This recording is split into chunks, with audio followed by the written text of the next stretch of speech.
On that one, we're going to stick with Double, who asks, what is your favorite and least favorite bank mobile app for credit cards and why? And a max of one person can talk about the Apple Card app. RJ, we're just going to get out of the way. You've landed the Nick's cold envelope. I I love the Apple Card app. It's really good. I wish I could add my other cards there and have everything show up the same way. It would be great. No, it truly is a great app, but it is limited in the fact that the Apple Card doesn't connect to anything else, right? Amex app, I have a bunch of things I can do. The Apple Card app, there's not, just because of what the Apple Card is. So do I love it? Yes. Is it my favorite? No. Probably the Amex app is my favorite. I use Send and Split a lot. That is a feature in the Amex app, and it's a feature, so I'm going with it being part of Amex that is really helpful to me, right? Like, I rarely actually have to go into the PayPal and Venmo app. So that is super handy for me. The only thing is, for the love of God, Amex, please turn off the setting that every 5 seconds when I'm on the Amex travel portal, I have to re-log in, because that is the most annoying thing. And there are, like, every app has their pain points, but the Amex app truly, I am in it a lot, and it is a very good app. Least favorite, I did not like the Bank of America app. Or I'm sorry, not Bank of America, US Bank. I did not like the US Bank app. Both of those were designed in the 1740s. Yes, they were. But the US Bank app was not great. It was fine, but of all of the bank apps, my local credit union is truly the worst, but they're a local credit union, so I can't give them much shit. Yeah. Actually, no, not the 1740s. It's being too generous to the 1740s. And Ada Lovelace could design something better. All right. Anyway, Lonnie, your favorite banking app and least favorite app? Don't really know if I have a least favorite app when it comes to banking, but SoFi has a really great banking app, and it's literally a banking app. So I'm going to say SoFi is probably my favorite. Hold on, let me pull up my phone. The only thing with SoFi's app, as somebody who now banks with SoFi, is I wish I could turn off the services that I don't use, so I don't have all of their services flashed in my face every time I log into the app. You're not trying to open up another Roth IRA? I don't need a loan. I don't need another IRA. I'm not investing with them. Like, I do wish I could at least adjust the tabs a little bit. Yeah. I would actually go as far with the same as with that with Amex. With every time I log in, it's like, hey, you're qualified for a personal loan. I still don't want one. I didn't want one yesterday. I will not take a loan in a house. I will not take it with a mouse. I do not like loans. Sam, I am. Like, straight up. So, but they're going to just keep on asking. If I had to say my least favorite, I would say Coinbase. I don't know what happened with them, but I actually ended up just closing my account because I had so much scamming stuff coming on. You get phone calls of someone tried to access your account. And so I'm like, all right, let me call the actual Coinbase number, and didn't know if it was legit or not.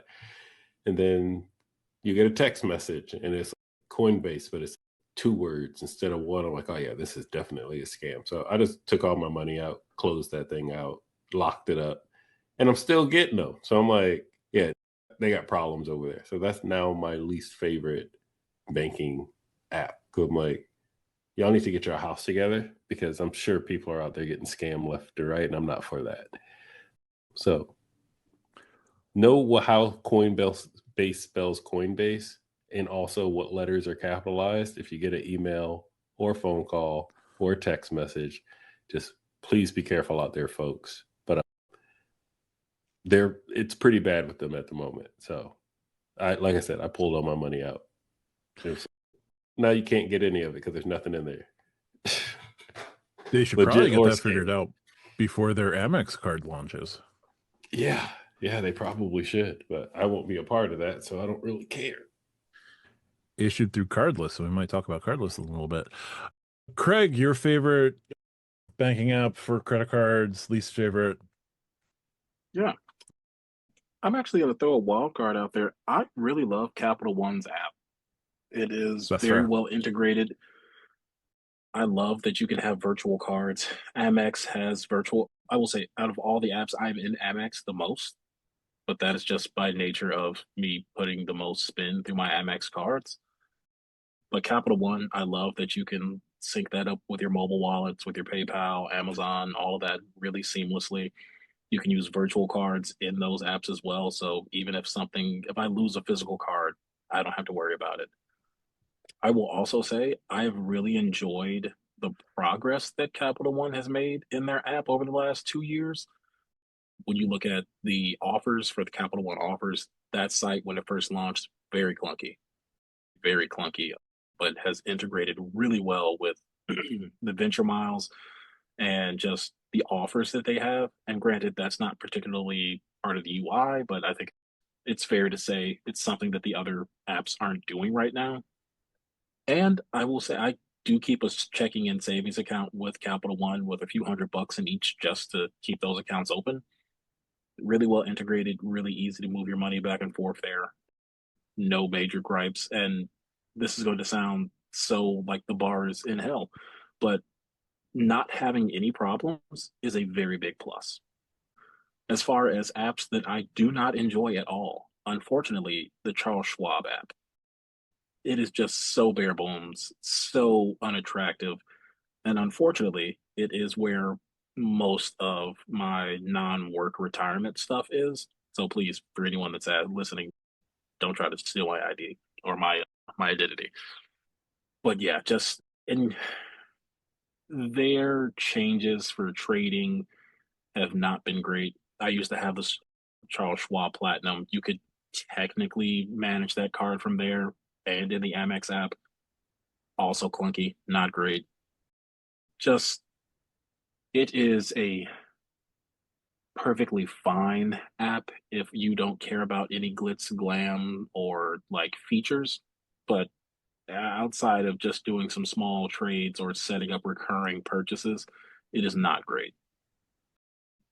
I've thought about moving over to Fidelity. I've thought about moving over to Vanguard, but Vanguard is even worse somehow.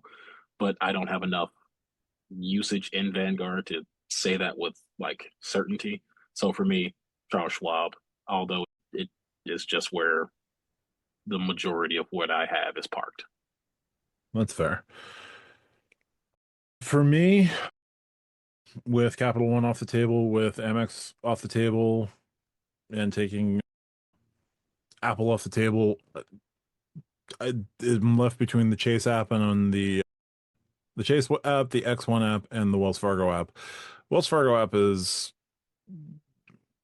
a bit to be desired. So honestly, the Chase. The word you're looking for, Matt, is bad. It's bad. It's not great. No, I just don't want to say it's bad because that's where all my cards are. I'm fine. But the Chase app is actually really nice. I don't like having to dig as deep into the Chase app as I have to pull up shop through Chase or the Edit or Chase Travel. That's annoying. It's a little bit easier to get to Chase Travel. I think Chase Travel, the Edit, all of that should be put into a separate app, but that is just me. Chase app, really good to use. My least favorite is a jump ball between the Elan Financial Services app because, oh my God, that's terrible. And the Barclays app because, wow, that's also really bad. The Barclays app, like I've been trying to go in to see if I could adjust my business income so maybe I could get more than a $2,100 credit limit on my JetBlue Plus on my JetBlue business card. No way to do that in the app. Like I have to figure out the website, and I'm sure that was designed by Tennyson. So that's annoying. and the Elan Financial Services app was just forgotten somewhere along the way. So those are both really bad apps for credit cards.